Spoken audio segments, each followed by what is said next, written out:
अचानक सारे घरों को लॉकडाउन कर दिया जाता है क्योंकि इंसान धीरे धीरे मॉन्स्टर्स में बदलते जा रहे थे। आखिर ऐसा क्यों? क्या ये कोई वायरस की वजह से है? जानेंगे आज की कहानी में, जो है south Korean television series sweet home season 1। तो कहानी शुरू होती है साउथ कोरिया को दिखाते हुए और ये समय है सितंबर 2020 का। एक ब्रिज के पास हम पूरे आर्मी को देखते हैं जो तैनात थे और हथियार लेकर रेडी थे। वहाँ कई सारे डेड बॉडीज होते हैं और फिर अचानक हम कुछ मॉन्स्टर्स को देखते हैं और उनके बीच हम एक लड़के को देखते हैं जो धीरे धीरे आर्मी की तरफ बढ़ रहा था। उसकी हालत बहुत ही बुरी थी और आर्मी के लोग उस लड़के को रुकने के लिए कहते हैं, लेकिन वो लड़का रुकता ही नहीं और मजबूरन उन्हें उस लड़के पर गोली चलानी पड़ती है, लेकिन फिर भी वो लड़का नहीं रुकता। अब कहानी जाती है 1 महीने पहले, यानी कि अगस्त 2020 में। चा यून सो जो कहानी का मेन कैरेक्टर है, वो अपने घर आ रहा था। वो जगह बिल्कुल खाली था। वहाँ एक सिक्योरिटी गार्ड होता है जो अपना काम कर रहा था, लेकिन तभी उसके औजार में से एक ब्लेड निकलकर एक होर्डिंग में लग जाता है और यून सू बाल बाल बचता है और वो सिक्योरिटी गार्ड उसे बात करने लगता है। तो पता चलता है कि ह्यून सू यहाँ अपार्टमेंट नंबर 1410 में शिफ्ट हुआ है। वो अपने अपार्टमेंट में अकेला बैठा हुआ था और खिड़की की तरफ देख रहा था। फिर वो छत में चला जाता है अपनी जिंदगी खत्म करने के लिए।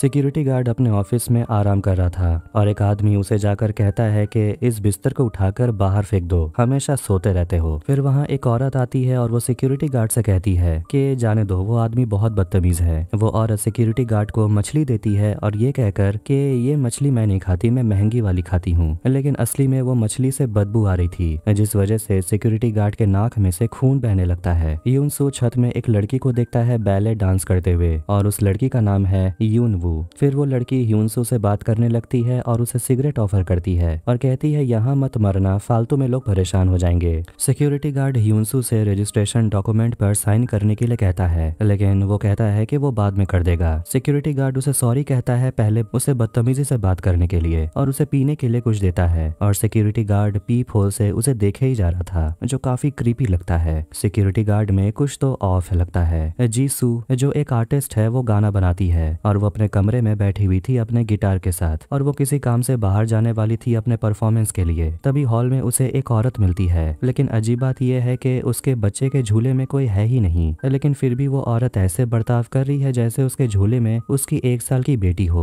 जीसू जे हुन नाम के आदमी से मिलती है जो उसे बताता है कि उस औरत की बेटी मर गई है और वो इस दर्द से अभी भी उभर नहीं पाई। दोनों लिफ्ट से नीचे जाते हैं और वो आदमी अपने बारे में बताता है कि वो यहाँ के लोगों को कोरियन भाषा सिखाता है। लिफ्ट से बाहर आने पर जे हुन एक दूसरे आदमी से टकरा जाता है। उसका नाम है सानवुक और उसके चेहरे पर अजीब निशान था। यूनवू के पैर पर डांस करने की वजह से अजीब सा निशान बन गया था और वहाँ उसका भाई आता है यून हायुक, जो उसे डांस क्लास के लिए फीस देता है, लेकिन वो लड़की कहती है मैंने पहले ही पैसे भर दिए। जब उसका भाई पूछता है कि तुम्हें पैसे कहाँ से मिले, तो यून वो नहीं बताती और चली जाती है। सानवुक एक आदमी को टॉर्चर कर रहा था और उसे वो एक फोटो दिखाता है, लेकिन उस लड़के को कुछ भी याद नहीं आ रहा था, इसीलिए सानवुक उस आदमी के मुंह के अंदर सिगरेट डाल देता है। यूनसू के फोन पर एक फैन फेस्टिवल में आने का इन्विटेशन मिलता है जो कि अगस्त 25 को होने वाला था। यूनवू सानवुक से जाकर मिलती है और उसे पूछती है कि आखिर तुम करते क्या हो, तुम कोई गुंडा हो क्या? यूनसू के फोन पर उसके दोस्त का मैसेज आ रहा था जो किसी अजीब बीमारी के बारे में बात कर रहे थे, जिसमें सबसे पहले नाक से खून निकलने लगता है। फिर जब वो सो रहा था तो उसे मैसेज आता है कि उसके लिए एक पार्सल आया है, एक पैकेज जो बाहर रखा हुआ है। वो बाहर जाता है अपना पैकेज लेने के लिए, लेकिन वो देखता है कि हॉल में खाना बिखरा पड़ा था और वो अपनी पड़ोसी को देखता है जो अपनी कटी हुई बिल्ली का सिर अंदर ले लेती है और वो बड़े ही भयानक आवाज में कह रही थी मुझे भूख लग रही है। डर के मारे यूनसू अपने कमरे में छुप जाता है और दरवाजा बंद कर लेता है। फिर वो औरत दरवाजे पर आती है और रोते हुए कहती है मेरी मदद करो, मुझे बहुत डर लग रहा है, मुझे अंदर आने दो।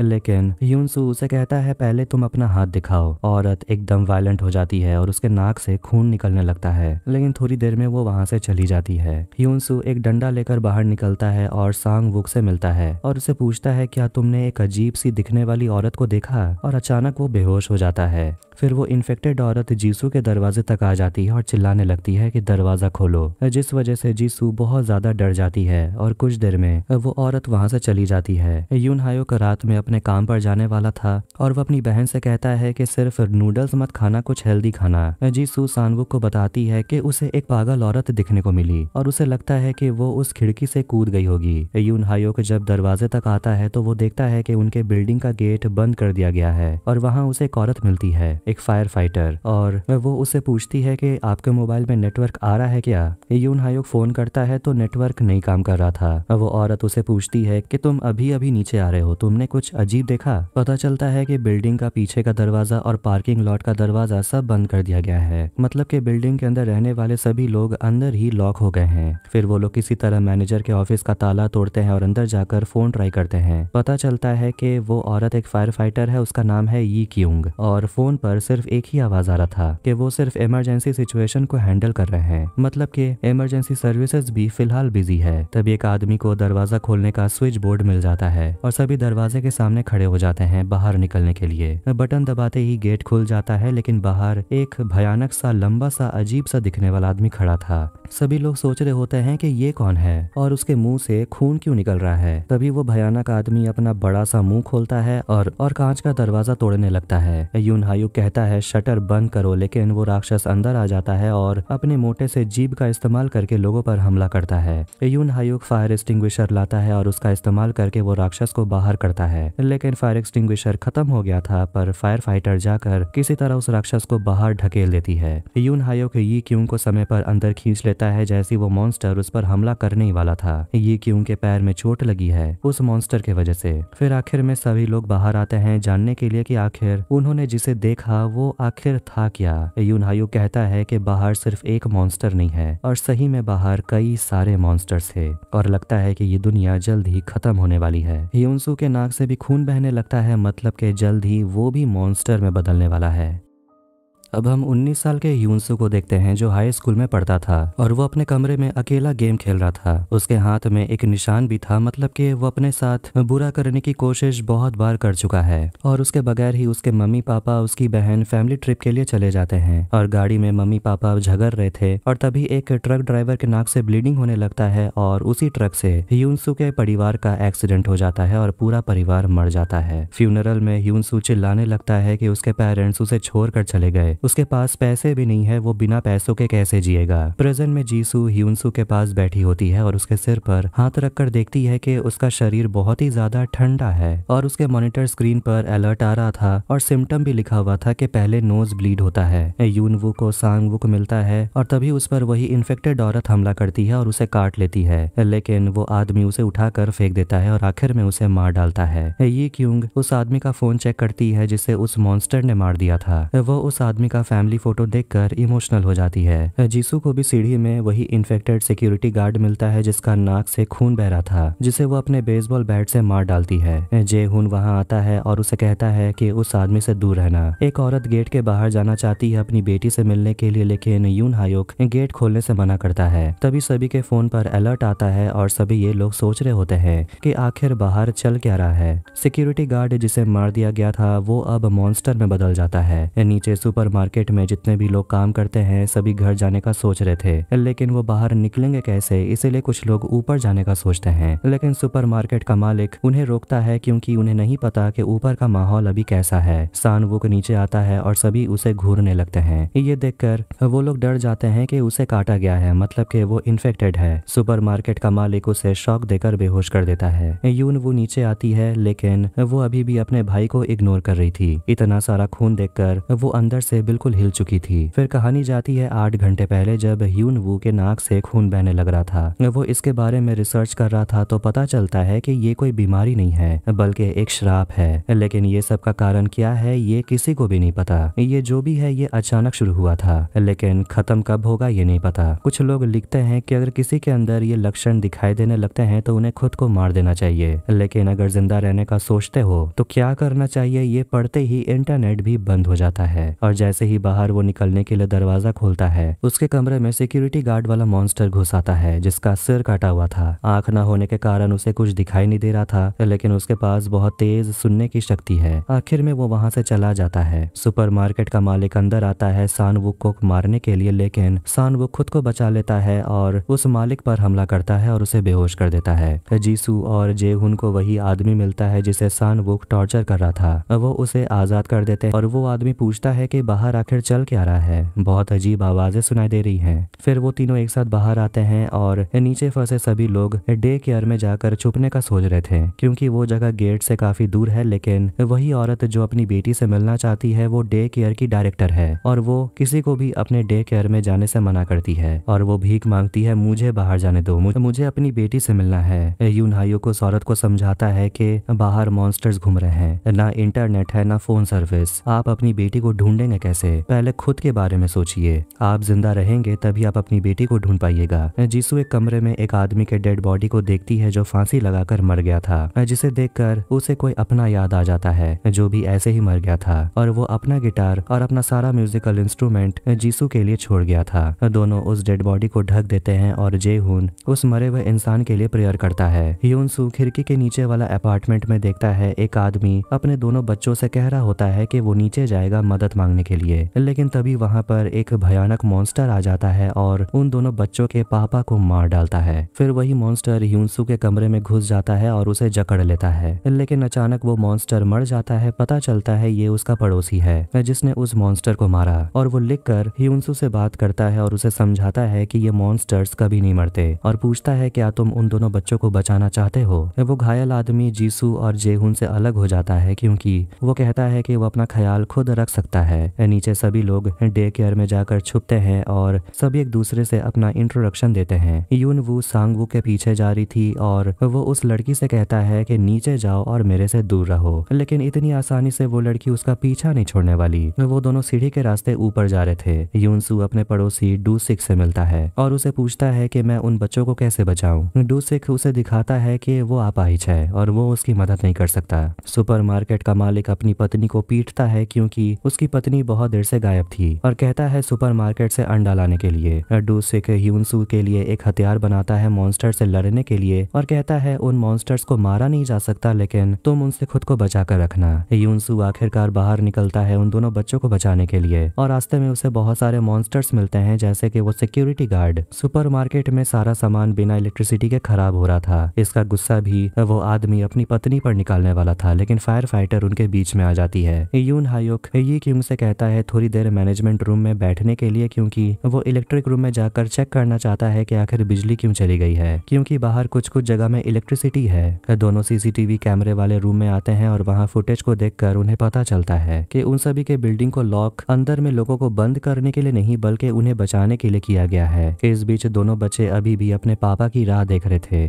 तभी उनके कमरे में ह्यूनसू आता है उन्हें बचाने के लिए और वो दोनों बच्चों को समझा देता है कि अब उसके पापा इस दुनिया में नहीं है और वो दोनों बच्चों से कहता है ऊपर एक अंकल रहते हैं, उनके पास खाना है पानी है, हमें वहीं जाना होगा। जैसे ही वो लोग आगे बढ़ते हैं ह्यूनसू के नाक से फिर से खून बहने लगता है और वो दोनों बच्चों को चिल्लाकर कहता है तुम दोनों आगे बढ़ो। फिर वो याद करने लगता है कि कैसे उसे स्कूल में बुली किया जाता था और उसके परिवार के साथ जो भी हुआ स्टूडेंट उसका सारा इल्जाम ह्यूनसू पर डालते थे, कहते थे ये सब तेरी वजह से ही हुआ है। और इस बार इस बुरे हालत में भी ह्यूनसू स्माइल करने लगता है और उसके आंख भी बड़े भयानक तरीके से काले हो गए थे। फिर एक फ्लैशबैक में देखते हैं ह्यूनसू अपने फैमिली के साथ घूमने के लिए जा रहा होता है और उसके पापा काफी गुस्से में थे कि उसके बेटे के पास तो फैमिली के लिए टाइम ही नहीं है, सिर्फ हमेशा वो कमरे में घुसा हुआ रहता है और गेम खेलते रहता है। ह्यूनसू फिर अपने पापा से झगड़ने लगता है और अपनी बहन और अपनी माँ पर भी काफी गुस्सा होता है और उनकी गाड़ी का एक्सीडेंट हो जाता है बिल्कुल पहले की तरह। ह्यूनसू हॉस्पिटल में एडमिट होता है और उसे आखिरकार होश आता है काफी लंबे समय के बाद। उसके अंकल उसे मिलने आते हैं और वो अपने अंकल को बताता है कि मैंने एक बहुत बुरा सपना देखा था, बहुत ही भयानक। उसके अंकल उसे बताते हैं कि तुम्हारा परिवार तो नहीं बच सका। उसके अंकल उसे समझाते हैं कि अब तो तुम अपनी जिंदगी के साथ कुछ अच्छा कर लो, तुम्हारे परिवार को सुकून मिलेगा। ह्यूनसू एक रात आईने में खुद को ही देखता है, लेकिन वो बड़े ही डरावने तरीके से हंस रहा था। उसका आंख पूरी तरह से काला हो चुका था। कहानी प्रेजेंट में आती है जब उन दोनों बच्चों के सामने एक बहुत ही बड़ा सा मोटा सा मॉन्स्टर आ जाता है। ह्यूनसू उस मॉन्स्टर को पकड़ लेता है और बच्चों से कहता है भाग जाने के लिए। फिर जैसे ही वो मॉन्स्टर मॉन्स्टर ह्यूनसू पर हमला करता है वहाँ जे हुन पहुंच जाता है और अपने तलवार से उस मॉन्स्टर पर हमला करता है। जीसू जे हुन मिलकर ह्यूनसू को बचा लेते हैं और वो उन दोनों से पूछता है कि वो दोनों बच्चे कहाँ हैं। जीसू घबरा रही होती है कहीं ये लड़का मॉन्स्टर तो नहीं, क्योंकि वो इन्फेक्टेड है। ह्यूनसू उनसे मदद मांगता है दोनों बच्चों को ढूंढने में। दोनों बच्चे ऊपर की तरफ जा रहे थे, लेकिन तभी उन्हें सीढ़ी पर वही सिक्योरिटी गार्ड वाला मॉन्स्टर मिलता है। लेकिन दोनों बच्चे बिल्कुल शांत रहते हैं और वो मॉन्स्टर वहां से चला जाता है। तभी पीछे से वही मोटा वाला मॉन्स्टर आता है जिसकी आवाज सुनकर सिक्योरिटी गार्ड भी आ जाता है और वो मॉन्स्टर सिक्योरिटी गार्ड वाले मॉन्स्टर पर हमला करता है। दोनों मॉन्स्टर लड़ रहे थे। मौका देखकर दोनों बच्चे भाग जाते हैं। वो दोनों अपार्टमेंट का दरवाजा खटखटाते हैं ताकि उनकी जान बच जाए, लेकिन उनकी आवाज को सुनकर मोटा मॉन्स्टर बाहर आ जाता है। लेकिन बीच में वहाँ एक औरत आ जाती है, वही जिसका बच्चा मर गया था। ये क्यों को मेंटेनेंस रूम में इलेक्ट्रिसिटी स्विच मिल जाता है जिससे पूरे बिल्डिंग में इलेक्ट्रिसिटी वापस आ जाता है। सान वुक खुद के शरीर को टेप कर रहा था और वो पूरी तरह से इन्फेक्टेड हो चुका था, लेकिन फिर भी वो मॉन्स्टर नहीं बना।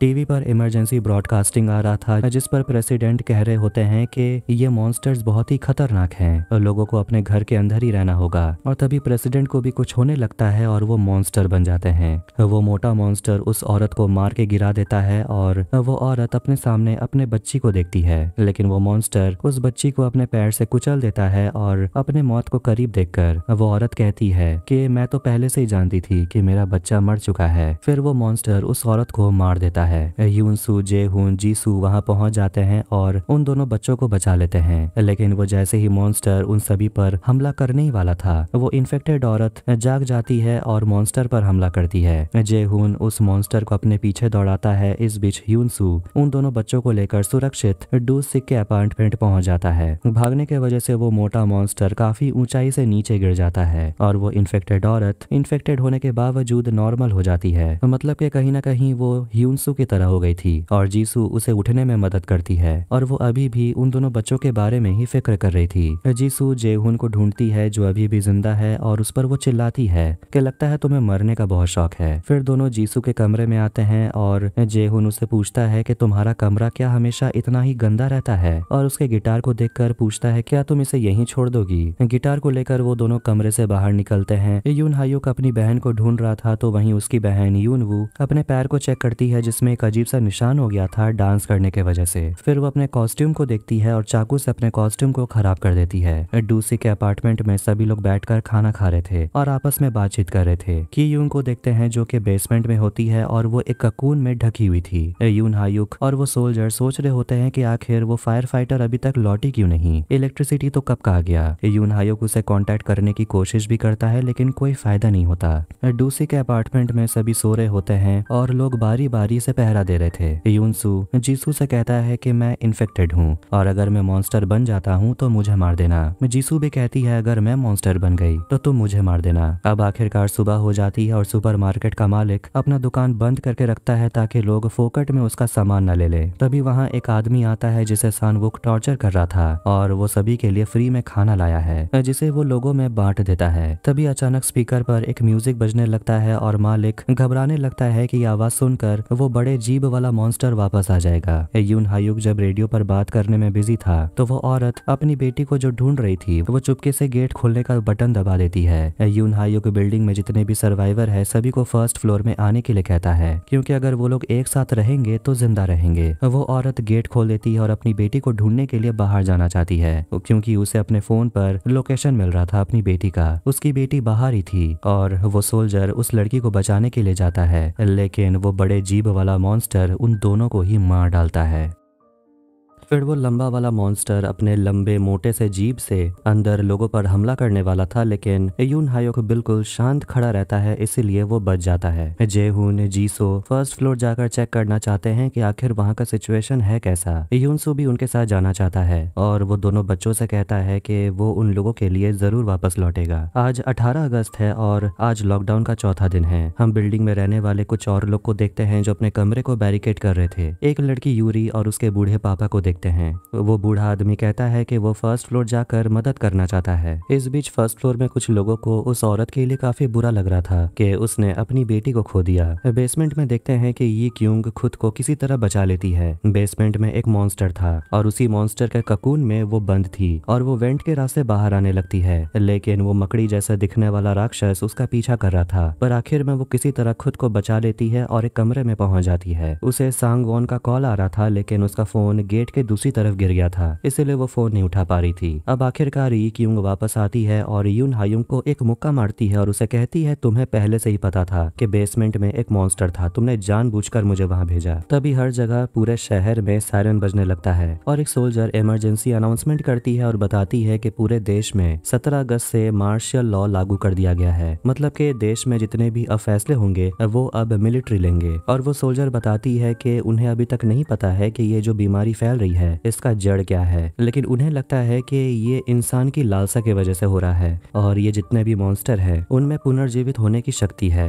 इंसान के मरने और मॉन्स्टर बनने तक के बीच में 1 घंटे का समय होता है और जब वो इंसान अपने गहरे घाव से उभर नहीं सकता वही एक वक्त है जब इन मॉन्स्टर्स को मारा जा सकता है और इस समय को नाम दिया गया है गोल्डन आवर। जीसू, जे ह्यून सो फर्स्ट फ्लोर जाने के लिए नीचे आ रहे होते हैं और उन्हें वहाँ एक डेड बॉडी मिलती है जो कि गर्म था, मतलब कि उसे मरे हुए ज्यादा समय नहीं हुआ। तभी अचानक ह्यून सो को कुछ होता है और वो नीचे गिर जाता है। फिर वो याद करता है कि उसका परिवार मर गया और वो उनके सामने रो रहा था। तभी कुछ लोग आकर उसे ले जाते हैं। ह्यून सो को होश आता है और यून वो के वो कमरे में था और वो उसे कहती है मैंने तुमसे कहा था यहाँ मरने की जरूरत नहीं है। यून हायुक वहाँ आकर उसे कहता है कि अच्छा हुआ तुम ठीक हो, तुम 9th फ्लोर से गिरे थे और 3 घंटे तक तुम होश में भी नहीं थे, तुम गोल्डन आवर की वजह से बच गए। सुपरमार्केट का मालिक उसे देखकर काफी भड़क जाता है और कहता है कि एक मॉन्स्टर उनके बीच नहीं रह सकता और वो ह्यूनसो को धमकाता है कि अगर तू मॉन्स्टर बना तो मैं तुझे काट दूंगा। यून हायुक सभी से कहता है कि उन्हें वोटिंग करना होगा ये जानने के लिए कि वो ह्यूनसू को यानी कि एक मॉन्स्टर को अपने साथ रखना चाहते हैं या नहीं। सुपरमार्केट का मालिक कहता है इसमें सोचने का क्या है। वो वोट करता है कि वो इस लड़के को यहाँ से निकालना चाहता है। वो अपनी पत्नी को भी कहता है हाथ उठाने के लिए,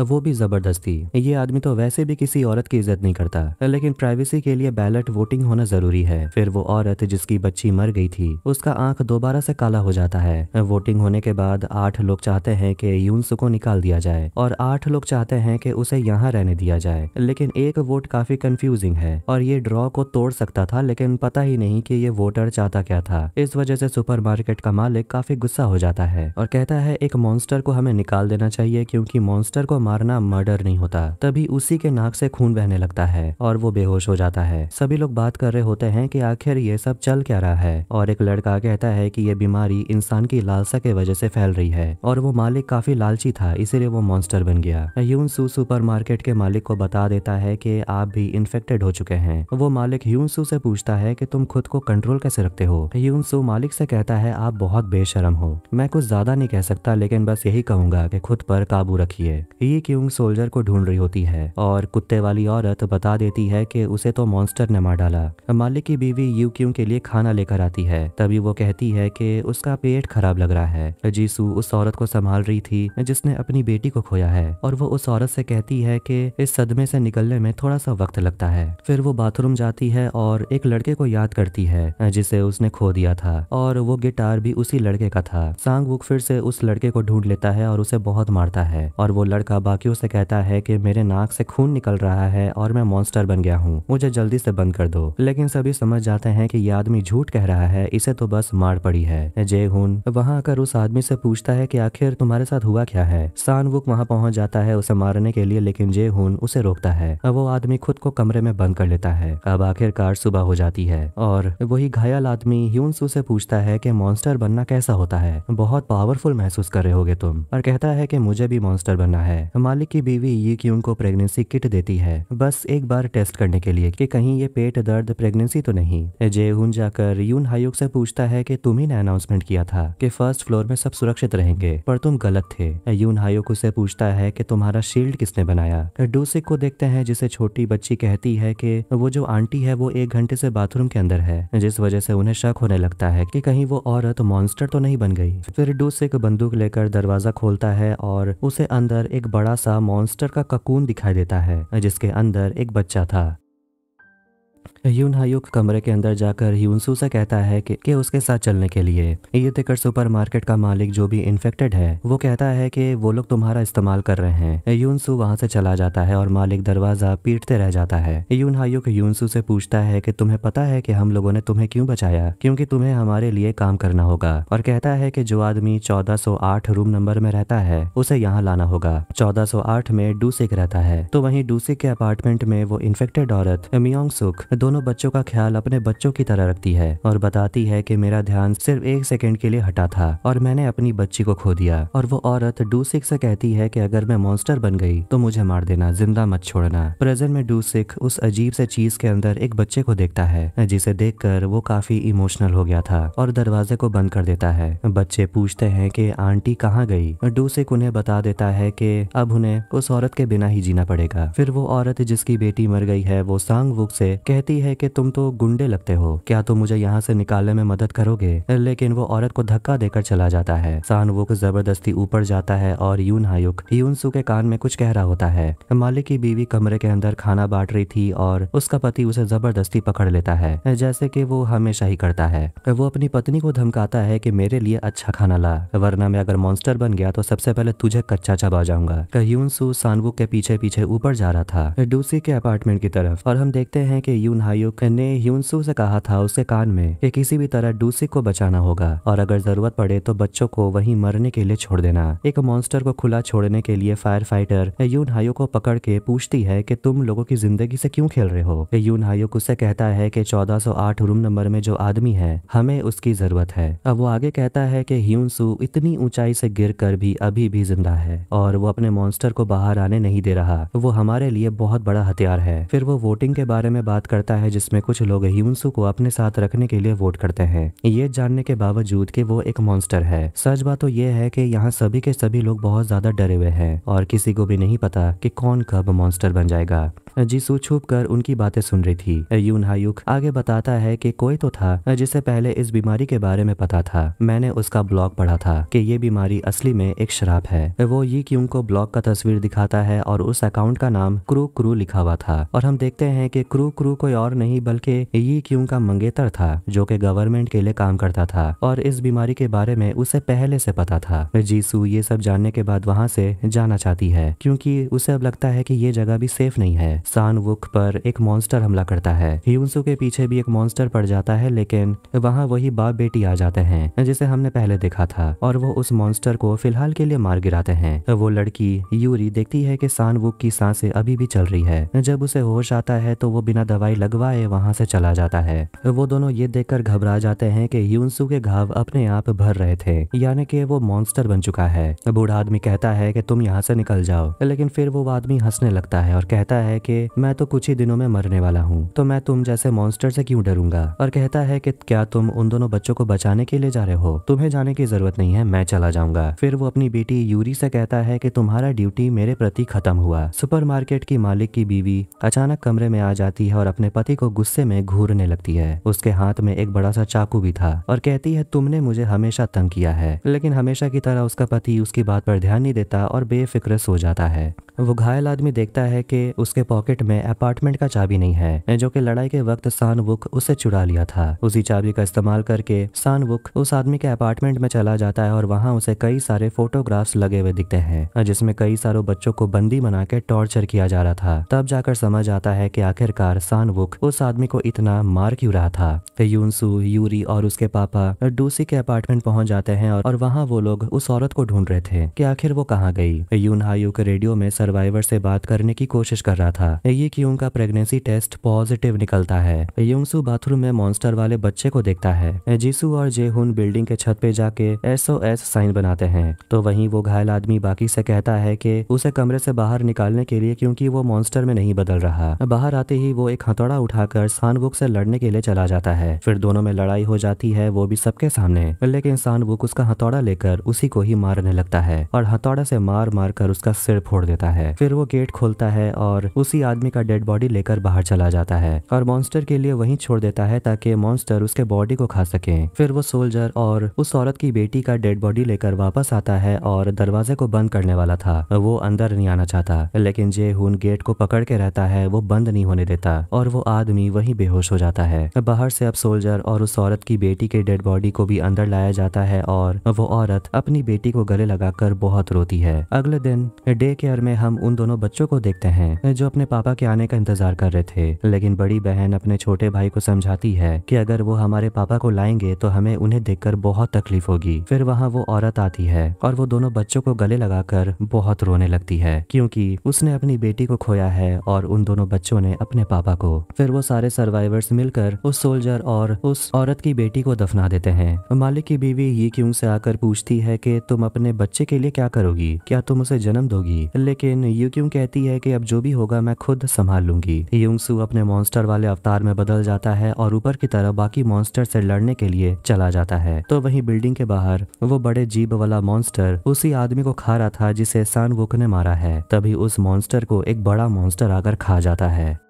अब कहानी में हमें सितंबर 2000 का समय दिखाया जाता है। हम सानवुक को देखते हैं, वो एक लड़के से मिलता है और उसे पूछता है कि आखिर तुमने ऐसा क्यों किया। पता चलता है कि सानवुक का परिवार आग में जल के मर गया था और इसके लिए वही दूसरा लड़का जिम्मेदार था, लेकिन इसके लिए वो पहले ही सजा काट चुका है। लेकिन सानवुक उस लड़के को मारकर अपना बदला पूरा करता है। अब कहानी जाती है जुलाई 2020 में। सानवुक अब पैसों के लिए लोगों को मारता है। एक आदमी उसके पास आता है और कहता है कि मेरी बेटी गायब हो गई है, उसे किसी ने किडनैप कर लिया है। वो आदमी बहुत बेबस था क्योंकि पुलिस भी उसकी मदद नहीं कर रही थी, इसलिए सानवुक उस आदमी की मदद करता है और ढूंढ निकालता है कि आखिर उसकी बच्ची को किडनैप किसने किया और बाकी बच्चों को किडनैप आखिर कर कौन रहा है। और फिर लास्ट में उसने उस किडनैपर को मारकर उसकी कहानी वहीं खत्म कर दिया। अब प्रेजेंट में जब उसे होश आता है तो यूरी उसकी मरहम पट्टी कर रही थी, लेकिन सानवुक उसे कहता है कि उससे दूर रहने के लिए, और गुस्से में यूरी बाहर चली जाती है। यूरी के पापा बिल्डिंग के बाहर एक बाइक देख रहे थे, लेकिन यूरी अपने पापा को समझाती है आप बाहर बिल्कुल भी नहीं जाएंगे। अब सभी लोग बात कर रहे होते हैं सानवुक के बारे में जिसने उस आदमी यानी के किडनैपर को मार डाला। कुछ लोग कह रहे होते हैं कि सानवुक अच्छा आदमी है, लेकिन एक लड़का कह रहा होता है कि सानवुक भी तो एक कातिल हुआ, अगर उसने हमें मार दिया तो क्या होगा। सानवुक अपार्टमेंट के चाबी को दफना देता है और उस बच्ची की फोटो को जला देता है जिसे वो ढूंढ रहा था, क्योंकि वैसे भी वो अब मर चुकी होगी। और वो अपने पैसे को भी जला देता है क्योंकि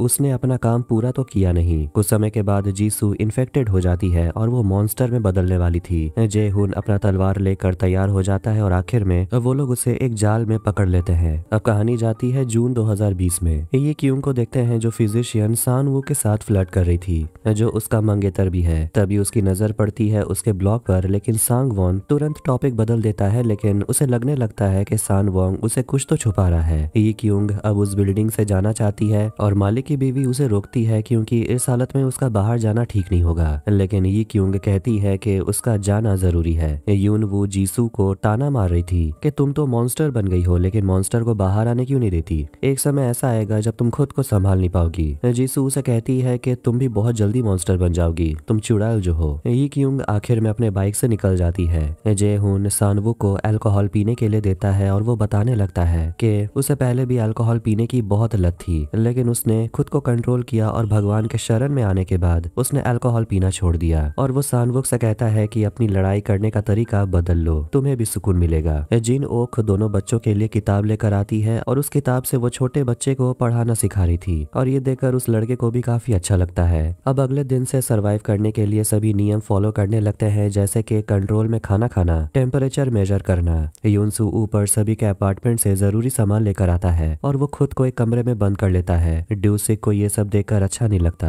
और यून हायुक से जाकर इस बारे में बात करता है कि हम जो उसके साथ कर रहे हैं वो गलत है, लेकिन यून हायुक कहता है कि वो लड़का डेंजरस है, लेकिन फिर भी हमें उसकी जरूरत है। यूनसू अगले दिन फिर से अपार्टमेंट जाता है और लोगों को क्या क्या जरूरत है उनके अपार्टमेंट से सब कुछ लाने लगता है, और वो हॉलवे में ट्रैप भी लगा देता है ताकि वो मॉन्स्टर से बच के रह सके। सुपरमार्केट का मालिक आखिरकार मॉन्स्टर में बदल जाता है और अब वो खुद को कंट्रोल नहीं कर पा रहा था, और ये मौका पाकर उसकी पत्नी उसे मार डालती है। और इतने सालों तक जो उसके पति ने उसके ऊपर जुल्म किया उसका बदला बदला भी उसने ले लिया। ये क्यूंग अपने ऑफिस तक पहुंच जाती है जहां वो अपना मंगेतर के साथ काम करती थी। फिर कहानी जाती है जुलाई 2020 में। देखते हैं कि उस बिल्डिंग में हादसा होने की वजह से आग लग गया था और सांग वॉन की बॉडी अभी तक मिली ही नहीं थी। इसीलिए ये क्यूंग अंदर जाना चाहती है लेकिन उसके सीनियर उसे जाने नहीं देते और इस वजह से वो अपना रेजिग्नेशन लेटर उन्हें थमा देती है। प्रेजेंट में देखते हैं कि वो ऑफिस के अंदर जाती है और अपने मंगेतर के टैब में एंटर करने की कोशिश करती है और बड़े ही मुश्किल के बाद उसे एक्सेस मिल जाता है और तब उसे पता चलता है कि सांग वॉन को ऑलरेडी 10 दिन हो चुके थे। वो इन्फेक्टेड था, उसके नाक से खून बह रहा था, चक्कर आ रहे थे। फिर 15 दिन गुजर जाते हैं और वो एक स्टेबल सिचुएशन में पहुंच जाता है लेकिन उसे स्टडी करने में काफी दिक्कत आ रही थी। ये क्यूंग को ऑफिस में मिलिट्री के लोग पकड़ लेते हैं और उसका मुंह ढककर उसे ले जाते हैं। बिल्डिंग के अंदर सर्वाइवर सोच रहे होते हैं कि उनका खाना अब जल्दी खत्म होने को है, पानी भी खत्म हो सकता है। जीसू यून हायो को कह रही होती है कि लोगों का सब्र का बांध टूट रहा है। यून हायो कहता है ये तो बस शुरुआत है। जीसू उसे पूछती है कि तुम खुद को शांत कैसे रखते हो, क्या तुम्हें लगता है कि हम बच पाएंगे। यून सू पूरी कोशिश करता है कि मॉन्स्टर उस पर हावी ना हो और जब उसे होश आता है तो यून वू उसके पास बैठी होती है और उसके हाथ पर कटे हुए निशान को देखकर वो उसे पूछती है कि आखिर तुमने ऐसा क्यों किया। यूनसू कहता है अपने वजह से। यूनयू उसे कहती है अब तुम अपनी मरहम पट्टी खुद से कर लो। यूनसू उसे कहता है कि मैं खुद से ठीक हो जाऊंगा लेकिन वो लड़की कहती है कि तुम्हें इस तरह से देखना मुझे अच्छा नहीं लगता, तुम समझते क्यों नहीं हो, कितनी कॉम्प्लिकेटेड है ये लड़की। जीसू और यून हायुक यूनसू के कमरे में जा रहे थे लेकिन यून वू उसे रोकती है और कहती है कि उस लड़के को अकेले ही रहने दो और वो जीसू से झगड़ा करने लगती है। यून हायुक अपनी बहन को चुप रहने के लिए कहता है और उसे थप्पड़ लगा देता है। जब यून वू अपने भाई से ये कहती है कि तुम मेरे सगे भाई भी नहीं हो। यून हायुक यूनसू से कहता है बाहर सब कुछ शांत हो गया है, लगता है कि अब कोई मॉन्स्टर नहीं है। लेकिन उन्हें नहीं पता कि ह्यूनसू कब मॉन्स्टर बन जाएगा और जब तक उनके पास समय है वो ह्यूनसू से काम करवाना चाहते हैं। लेकिन जैसे कि हमें पहले पता चला मॉन्स्टर बनने तक 15 दिन का समय रहता है। ई क्यूंग को लटका के बांध दिया जाता है और वो मिलिट्री वालों से पूछती है कि आखिर तुम लोगों ने सांग वॉन के साथ क्या किया। वो सोल्जर उसे बताती है कि तुम्हें पता चल गया होगा कि वो इन्फेक्टेड था, तुम खुद ही समझ जाओ कि उसके साथ क्या हुआ होगा। ई क्यूंग उनसे कहती है मुझे पता है कि आप लोग मुझे भी मार दोगे, तुम लोग उसे ही ढूंढ रहे हो जिसने खुद को मॉन्स्टर बनने से रोका है। ई क्यूंग उन्हें कहती है मुझे पता है कि वो कहाँ है। यूनसू पार्किंग लॉट में आता है और वो खुद को एक चिपचिपे से चीज में ढक लेता है। फिर 4 लोग पार्किंग लॉट में जाते हैं तो वहीं वो जो बेसमेंट में मॉन्स्टर था मकड़ी जैसा वो बिल्डिंग के अंदर आ जाता है और बच्चों के पीछे पड़ जाता है। बेसमेंट में उन चारों का सामना एक मॉन्स्टर से होता है जो बिजली की तरह दौड़ता है। डूसिक उस लड़की को बचाने की कोशिश करता है लेकिन वो मॉन्स्टर उस लड़की को पकड़ लेता है।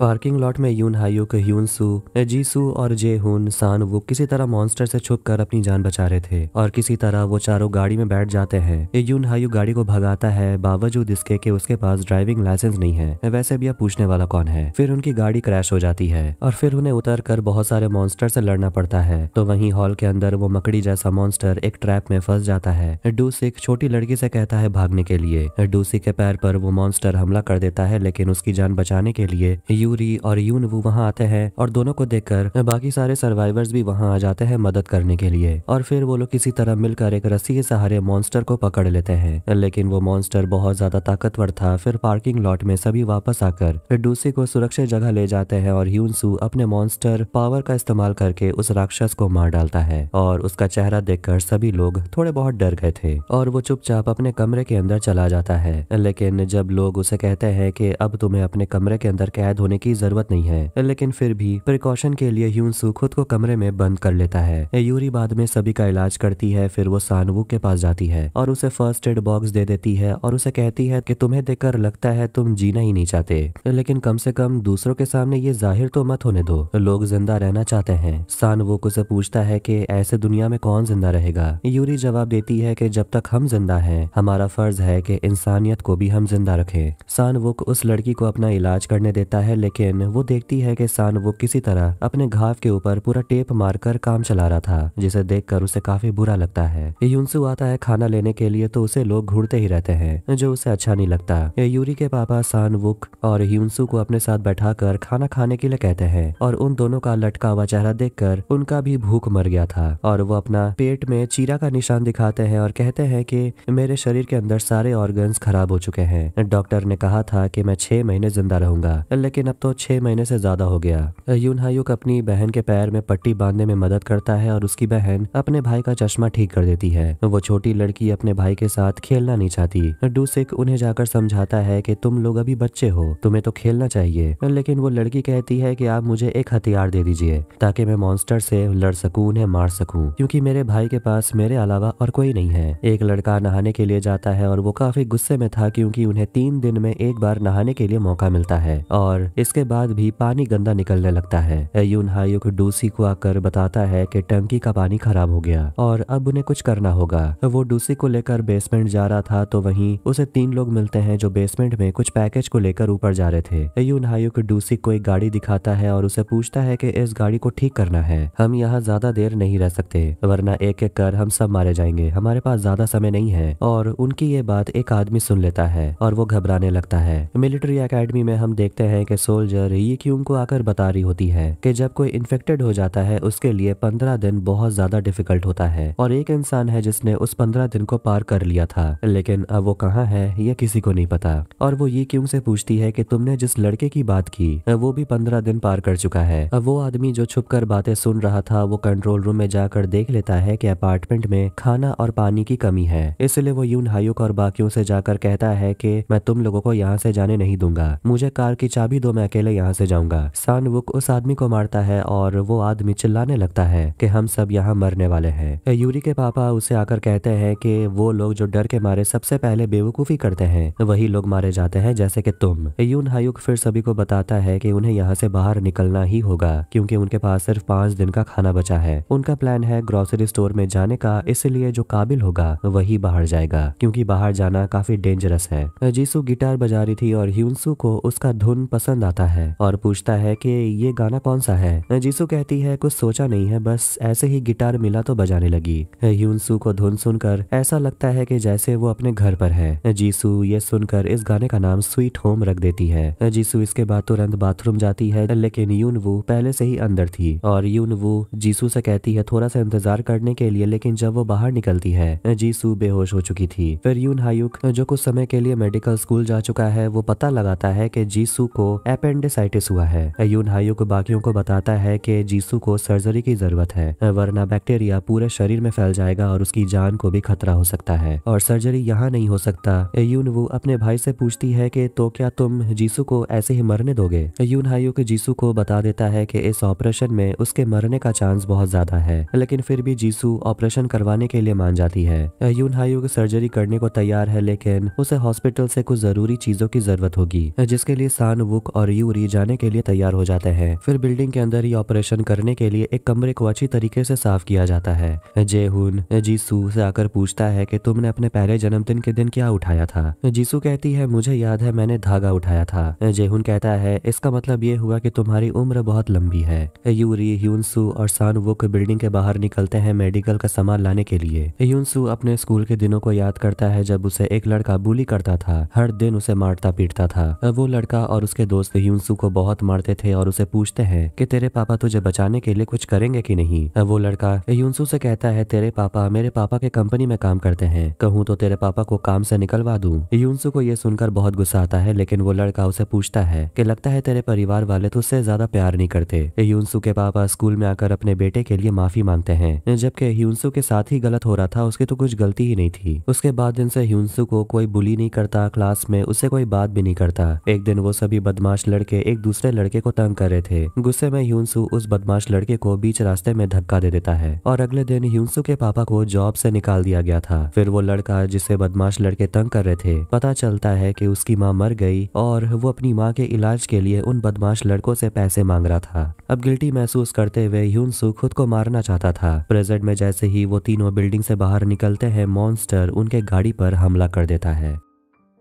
वही मोटा मॉन्स्टर उनके तरफ आ रहा था और घायल ह्यूनसू किसी तरह उसे लड़ने की कोशिश करता है। इस बीच यून हायुक जीसू को सर्जरी के लिए तैयार कर रहा था और वो उसे कहता है कि वो उसे एनेस्थेसिया नहीं दे सकता वरना वो शॉक से मर जाएगी, इसीलिए उसे अपना दर्द सहना होगा। यूरी के पापा उन्हें बचाने के लिए बाहर आते हैं और मॉन्स्टर पर हमला करते हैं और तभी उसके नाक से खून बहने लगता है। मॉन्स्टर फिर से उठ खड़ा होता है और वो हमला करने ही वाला था कि ये क्यूंग वहां जाकर अपने फायर फाइटर ट्रक से उसे ठोक देती है। मॉन्स्टर उसके ट्रक को खिलौने की तरह इधर उधर पटक रहा था। सान वुक यूरी को गाड़ी से बाहर निकालता है, तभी वो गाड़ी ब्लास्ट हो जाता है। ये क्यूंग अपने फायर ट्रक से उस मॉन्स्टर को धक्का देती है और उससे नीचे गिरा देती है, जिस गड्ढे में गिरकर वो मॉन्स्टर बुरी तरह घायल हो गया था। यून हायुक आखिरकार जीसू का ऑपरेशन कर देता है। जे हुन यून हायुक को भरोसा दिलाता है कि वो ठीक हो जाएगी। उसे ठीक होना ही पड़ेगा क्योंकि उसने अपने पहले जन्मदिन पर धागा उठाया था, मतलब कि उसका जीवन लंबा है। ये क्यूंग यून हायुक से ह्यूनसू के बारे में पूछती है कि क्या उसे कोई और लक्षण दिखाई दे रहे हैं, वो ठीक तो है। यून हायुक उसे कहता है कि मुझे पता चल गया है कि तुम प्रेग्नेंट हो। यूरी के पापा अपनी बेटी को इनहेलर देते हैं जो उसे ये क्यूंग ने ला कर दिया, और वो सानवू के मुंह से सिगरेट निकाल कर फेंक देता है। कहता है ये घटिया क्वालिटी का सिगरेट है, तुम कैंसर से मर जाओगे। जे हुन फिर से ड्रिंक करने लगा था, लेकिन सानवुक उसे रोकता है और जे हुन उसे पूछता है कि तुमने अपने पहले जन्मदिन में क्या उठाया था, पेंसिल, पैसा या धागा। सानवुक कहता है मुझे याद नहीं और मुझे बताने वाला भी कोई नहीं था। यूनसू को होश आता है और ये क्यूंग उसे सवाल जवाब करने लगती है कि तुम्हें पहले लक्षण कब देखने को मिला था।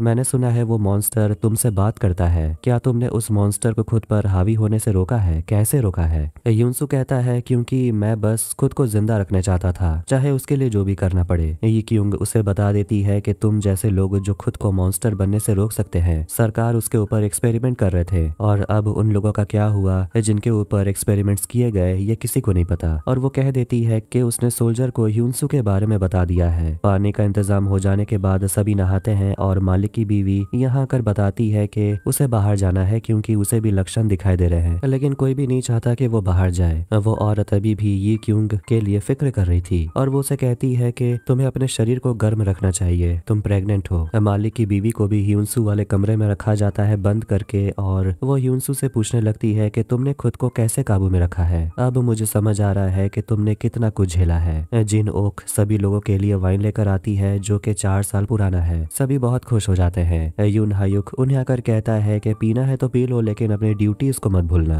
ये क्यूंग को वो सोल्जर एक डिवाइस दी थी, ट्रैकर डिवाइस, जिसके दबाने से उनका लोकेशन मिलिट्री को मिल जाएगा और वो जाकर ह्यूनसू को पकड़ लेंगे। लेकिन इसके बदले में मिलिट्री वाले उसे उसके मंगेतर सान वॉन के बारे में बताएंगे कि आखिर वो कहाँ है। ये क्यूंग जब नहा रही थी तो उसके ऊपर कोई हमला करता है, लेकिन वो उसे उठाकर पटक देती है। पता चलता है कि वो एक भागा हुआ सिपाही है। यून यू ह्यूनसू से मिलने के लिए आती है और ह्यूनसू उसे कहता है मैंने देखा कि तुम अब ठीक से चल पा रही हो, तुम्हारे पैरों में तो दर्द था। यून यू कहती है कि मैंने अब डांस करना छोड़ दिया, तुम खुश नसीब हो जो आखिरी बार तुमने मेरा डांस देखा। यून यू को देखकर ऐसा लगता है कि जैसे वो ह्यूनसू से प्यार करने लगी हो, और वो उसके उंगली को पकड़कर कुछ प्रॉमिस करती है, लेकिन क्या प्रॉमिस करती है ये बाद में पता चलेगा। फिर उसका भाई यून हायुक वहां आ जाता है और अपनी बहन का टांग खींचने लगता है, ये कहते हुए मुबारक हो तुम्हें फिर से प्यार हो गया। जीसू को अगली सुबह होश आता है और जे हुन को वो धन्यवाद देती है उसकी जान बचाने के लिए, लेकिन वो तो बस अपना सारा एहसान भगवान के नाम कर देता है। भागे हुए सोल्जर को भी होश आता है। ई क्यूंग उससे पूछती है कि आखिर तुम कहाँ से आए हो, और तभी उसका सैटेलाइट फोन काम करने लगता है और किसी की आवाज आने लगती है, लेकिन ई क्यूंग उस फोन को तोड़ देती है और कहती है जल्द से जल्द SOS साइन बिल्डिंग से हटा दो। ह्यूनसू और सानवुक SOS साइन को हटा देते हैं। यून हायुक जीसू को जाकर चेक करता है और वो कहता है कि अब जीसू खाना खाने के लिए तैयार है, लेकिन उसे स्टार्ट सूप से करना होगा। जीसू उसे जान बचाने के लिए थैंक यू कहती है और कहती है कि तुम्हारी बहन ने कहा था कि तुम इससे पहले भी सर्जरी कर चुके हो, इसलिए मुझे तुम पर पूरा भरोसा था। यून हायुक कहता है ऐसा क्या, मैंने तो कभी सर्जरी होते हुए देखा भी नहीं है। ये क्यूंग मालिक की बीवी से जाकर मिलती है और उसे कहती है कि बस आपको 15 दिन खुद पर काबू रखना होगा, लेकिन उसी वक्त उसके नाक से खून बहने लगता है। तभी बिल्डिंग के अंदर मॉन्स्टर्स घुस आते हैं और हर जगह सायरन बजने लगता है। ह्यूनसू उस औरत की जान बचाने के लिए बहुत ऊंचाई से नीचे गिर जाता है, जिससे उसका पैर टूट गया था। जिन ओक को वही सिक्योरिटी गार्ड मिलता है जिसे उसने सड़ी हुई मछली दी थी। जे हुन उस मॉन्स्टर से लड़ने के लिए आता है और वो उस मॉन्स्टर को अपने तलवार से मारने ही वाला था, लेकिन वो मॉन्स्टर जे हुन का हाथ काट देता है। लेकिन फिर भी जे हुन खड़ा होता है और अपने बचे हुए हाथ से अपना तलवार उठाकर उस मॉन्स्टर से लड़ने लगता है और उसे लिफ्ट में ले जाता है, और यून हायुक ना चाहते हुए भी आग को लिफ्ट के अंदर फेंकता है मॉन्स्टर को मारने के लिए, लेकिन इस सब में जे हुन भी मर जाता है। अब आखिर में सारे सर्वाइवर्स जे-हुन को भी बाकी बॉडीज के साथ दफना देते हैं और उसे श्रद्धांजलि देते हैं। जीसू जो अब पहले से बेटर फील कर रही थी, वो ये सब से बिल्कुल टूट चुकी थी और वो याद करती है जब अलार्म बजने लगा था तो जे-हुन जीसू से अपने प्यार का इजहार करता है, वो भी बाहर जाने से पहले। जीसू याद करके बहुत रोने लगती है क्योंकि पहले उसका बॉयफ्रेंड उसे छोड़कर चला गया और अब जे-हुन। यून भी उसे बात करने आती है लेकिन जीसू उसे कहती है कि तुम उसे नफरत करती थी, वही करो, मेरे करीब मत आओ वरना तुम भी मारे जाओगी। यून वो कहने लगती है कि वो अनाथ है और उसी के कहने पर उसके मम्मी पापा उसे डांस लेकर देखने के लिए गए थे, जबकि उसके पापा उसे कह रहे थे कि वो बहुत थके हुए हैं और इसी वजह से उनका एक्सीडेंट हो गया था और वो इसके लिए खुद को दोष देती है। यून हायुक की लाइफ भी उसी के वजह से बर्बाद हो गई और वो मेरे डांस क्लास के लिए अपना पढ़ाई तक छोड़ दिया, लेकिन अब मैं डांस भी नहीं कर सकती क्योंकि मेरा पैर खराब हो गया है। अब तुम बताओ कि क्या मैं भी मनहूस हूँ। सांग वुक जे-हुन के कब्र पर अल्कोहल डाल देता है क्योंकि जे-हुन को अल्कोहल पीना जो पसंद था। मिलिट्री को रास्ते में कई सारे सोल्जर्स मरे हुए मिलते हैं, जिसे देखकर सोल्जर कहती है कि इन सभी को यहीं जला दो। फिर वो शहर के तरफ बढ़ने लगते हैं। यूरी के पापा ये क्यों को बताते हैं कि इस बिल्डिंग के नीचे कुछ तो है, शायद एक बंकर है, हमें पता लगाना होगा, हम कब तक मॉन्स्टर से लड़ते रहेंगे। तभी उन्हें बाहर से ट्रक आते हुए दिखाई देते हैं। वो ट्रक फ्रंट दरवाजे को तोड़ते हुए अंदर घुस जाता है और बहुत सारे आदमी उस ट्रक से उतरते हैं और वो उस भागे हुए सोल्जर को एक आदमी मार डालता है और उसके कटे हुए उंगली से ब्रीफकेस खोलने की कोशिश करता है, लेकिन वो ब्रीफकेस खुलता ही नहीं। फिर कुछ लोग अंदर चले जाते हैं बाकी लोगों को ढूंढने के लिए। यूरी के पापा को दो लोग पकड़ लेते हैं और यूरी के पापा छोटे बच्चे से कहते हैं कि मुझे कुछ भी हो जाए तुम छुपे हुए रहना। ये क्यूंग उनके ब्रीफकेस को चुरा लेती है। सभी सर्वाइवर्स को एक गोल घेरे के अंदर रखा जाता है और कोई भी बाहर आएगा तो उसे शूट कर दिया जाएगा और उसी तरह एक लड़की को मार दिया जाता है। ये क्यूंग अभी भी अपना काम करने में बिजी थी तो वहीं एक गुंडा जीसू को ढूंढ लेता है और वो उसके उस हिस्से को छूने लगता है जहां उसका ऑपरेशन हुआ था। उन गुंडों का लीडर जंग सियोप उन सभी से कहता है कि वो किसी को नुकसान नहीं पहुंचाने आया। यून हायुक उसे पूछता है कि तुम कहां से आए हो और वहां हुआ क्या था, जिस पर वो लीडर कहने लगता है कि वहां सभी मर गए। वो बताता है कि एक छोटा सा चर्च था और हमारी उम्मीदें थी कि उसके अंदर लोग जिंदा होंगे, लेकिन वो सभी लोग मर चुके थे, वो लोग एक दूसरे को मार डाल चुके थे। इसीलिए ये वक्त मॉन्स्टर से डरने का नहीं क्योंकि सबसे बड़ा मॉन्स्टर फिलहाल इंसान ही है। यून हायुक ह्यून-सू और अपनी बहन से बात करते हुए कहने लगता है कि इन लोगों ने सोल्जर को मारकर उनके हथियार छीन लिए हैं, इनके पास ज्यादा हथियार नहीं है और हमें बस सही मौके का इंतजार करना है। और वो सही मौके का इंतजार ढूंढ रही थी यी क्यूंग। सान वुक एक राइफल से दो लोगों से लड़ता है। यी क्यूंग वहां आकर एक को मार डालती है और सान वुक उसे वो राइफल दे देता है। लीडर सर्वाइवर्स लोगों की प्लानिंग को देखकर कहता है कि तुम लोगों ने तो बहुत अच्छा काम किया है और पूछता है तुम लोगों का लीडर कौन है। यून हायुक खड़ा हो जाता है। लीडर पूछता है सर्जरी किसने की। यून हायुक कहता है मैंने ही की। लीडर दाद देता है कि तुम लोगों को मानना पड़ेगा, अभी तक तुम लोग जिंदा हो। और वो लीडर यून हायुक को अपने गैंग में शामिल होने के लिए कहता है, नहीं तो वो उसे मार देगा। यून हायुक उनके तरफ चला जाता है। सान वुक यी क्यूंग को वो छोटा बच्चा मिल जाता है जो ऊपर वेंट के अंदर छुपा हुआ था। वेंट के अंदर एक लिक्विड जैसा मॉन्स्टर था जिस पर वो लड़का कहता है उसे नुकसान मत पहुंचाना, उसने मेरी जान बचाई है। फिर वो लिक्विड मॉन्स्टर वहां से चला जाता है। लीडर को मालिक की बीवी मिल जाती है और उन्हें ये भी समझ आ जाता है कि ये मॉन्स्टर बनने वाली है। यून हायुक उन्हें समझाता है कि ये हमारे लिए खतरा नहीं है क्योंकि कुछ लोग खुद पर मॉन्स्टर को हावी होने नहीं देते, लेकिन फिर भी वो लीडर उस औरत को गोली मार देता है। गोली की आवाज सुनकर सभी लोग बाहर डर जाते हैं। ये क्यूंग सान वुक गुंडों पर हमला करना चाहते हैं क्योंकि अगर वो और रुके तो और लोगों की जान चली जाएगी। ये क्यूंग एक गुंडे को मार डालती है और भगदड़ मच जाती है। फिर सभी लोग मिलकर गुंडों पर हमला करने लगते हैं। सान वुक भी अपने कुल्हाड़ी से लोगों को मार रहा था। फिर मालिक की बीवी जो मर गई थी वो जिंदा हो जाती है और मॉन्स्टर बन जाती है और उसे समझ नहीं आ रहा था कौन अच्छा है कौन बुरा, और वो ह्यून-सू को स्टैब कर देती है और ह्यून-सू उस औरत को मार डालता है। गुंडे लोग उस औरत के बॉडी को जला देते हैं इससे पहले वो फिर से जिंदा हो जाए और ह्यून-सू को वहां से ले जाते हैं और फिर से सभी को कैद करके रखा जाता है। फिर वही गुंडा यूरी से कहने लगता है जाकर जीसू की मदद करने के लिए, लेकिन वो मौका पाकर यूरी के साथ जबरदस्ती करने लगता है और जीसू उस गुंडे से लड़ती है, लेकिन वो उसके घाव पर लगातार मुक्का मारता है। फिर आखिर में यूरी जे-हुन के तलवार से उस गुंडे को मार डालती है। ये क्योंकि नीचे आकर सारे सर्वाइवर को दोबारा से आजाद करवाती है, लेकिन एक गुंडा वहां आता है और उसे मारने लगता है। फिर बाकी लोग उस गुंडे को पकड़ लेते हैं। ये क्योंकि उसे गोली मार देती है। सान वुक तुरंत यूरी के पास आता है और उसे इनहेलर देता है और वो कहती है कि मैंने एक इंसान को मार दिया, और उसे ये सब गलत लग रहा था क्योंकि वो हमेशा इंसान को बचाया करती थी। सान वुक उसे कहता है कि वो इंसान नहीं हैवान था।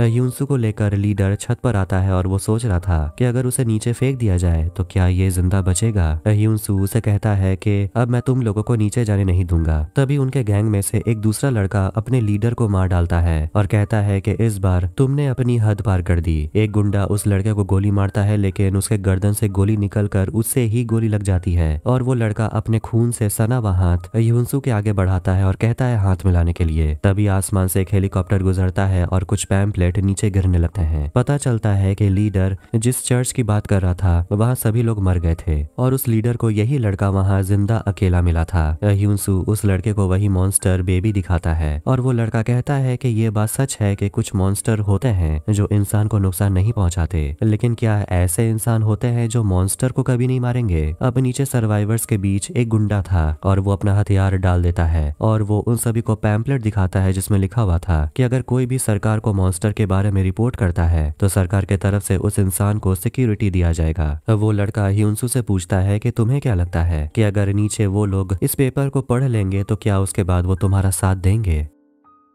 यूनसू सभी से मिलने के लिए नीचे आता है, पर लोग बंदूक लेकर उसका इंतजार कर रहे थे क्योंकि उन्हें लगता है कि यूनसू मॉन्स्टर बन चुका होगा। वो दूसरा लड़का उई मियोंग उसे कहता है मैंने पहले ही कहा था कि यही देखने को मिलेगा, और वो बाकियों को कहता है कि हमें गोली मारने से कुछ भी नहीं होगा। यूनसू सभी को बताता है कि बंदूक नीचे करने के लिए और भरोसा रखने के लिए कहता है और उन्हें कहता है ये लड़का मेरे ही जैसा है। यूनसू उई मियोंग से बात करता है और उसे पूछता है कि अब तुम क्या करोगे। उई मियोंग कहता है कि मैं उन लोगों को ढूंढने निकलूंगा जो मेरे जैसे हैं और ये सब खत्म हो जाने के बाद मैं कहीं बस जाऊंगा। उई मियोंग फिर पूछता है कि आखिर हमारा होगा क्या हम लोग कभी ठीक हो पाएंगे, इसलिए मैंने अपने ऊपर एक्सपेरिमेंट होने दिया। देखते हैं कि मिलिट्री अपनी पूरी कोशिश करती है उन लोगों के अंदर से मॉन्स्टर को निकालने में, लेकिन वो लोग कामयाब नहीं हुए और उसे लगता है कि शायद एक तरह से ये इंसान का एवोल्यूशन है। यूनसू से वो कहता है कि तुम भी इस बात को मान लो कि हम लोग इंसान के साथ खुशी खुशी नहीं रह सकते। फिर कुछ लोग उस लिक्विड मॉन्स्टर पर आग बरसाते हैं उसे मारने के लिए, जिस पर वो छोटा लड़का रोने लगता है क्योंकि इस मॉन्स्टर ने उसकी मदद की उन गुंडों से छुपने में। ये सब देखकर यूनसू को साफ साफ समझ आ जाता है कि इंसान और मॉन्स्टर एक साथ नहीं रह सकते। दोनों भाई बहन बात कर रहे होते हैं कि कहीं वो लड़का यूनसू को बहकाने की कोशिश तो नहीं कर रहा। यून हायुक अपनी बहन को वही पैम्पलेट दिखाता है जिसमें सरकार को सब कुछ बता देने पर लिखा हुआ था कि वो बदले में प्रोटेक्शन देंगे, जिसे देखकर यून वो अपने भाई से पूछती है क्या तुम्हें सच में ऐसा लगता है यूनसू के बारे में गवर्नमेंट को तुम बता दोगे अपनी जान बचाने के लिए। यून हायुक भी जानता है कि गवर्नमेंट जो कह रही है ये सब कुछ झूठ है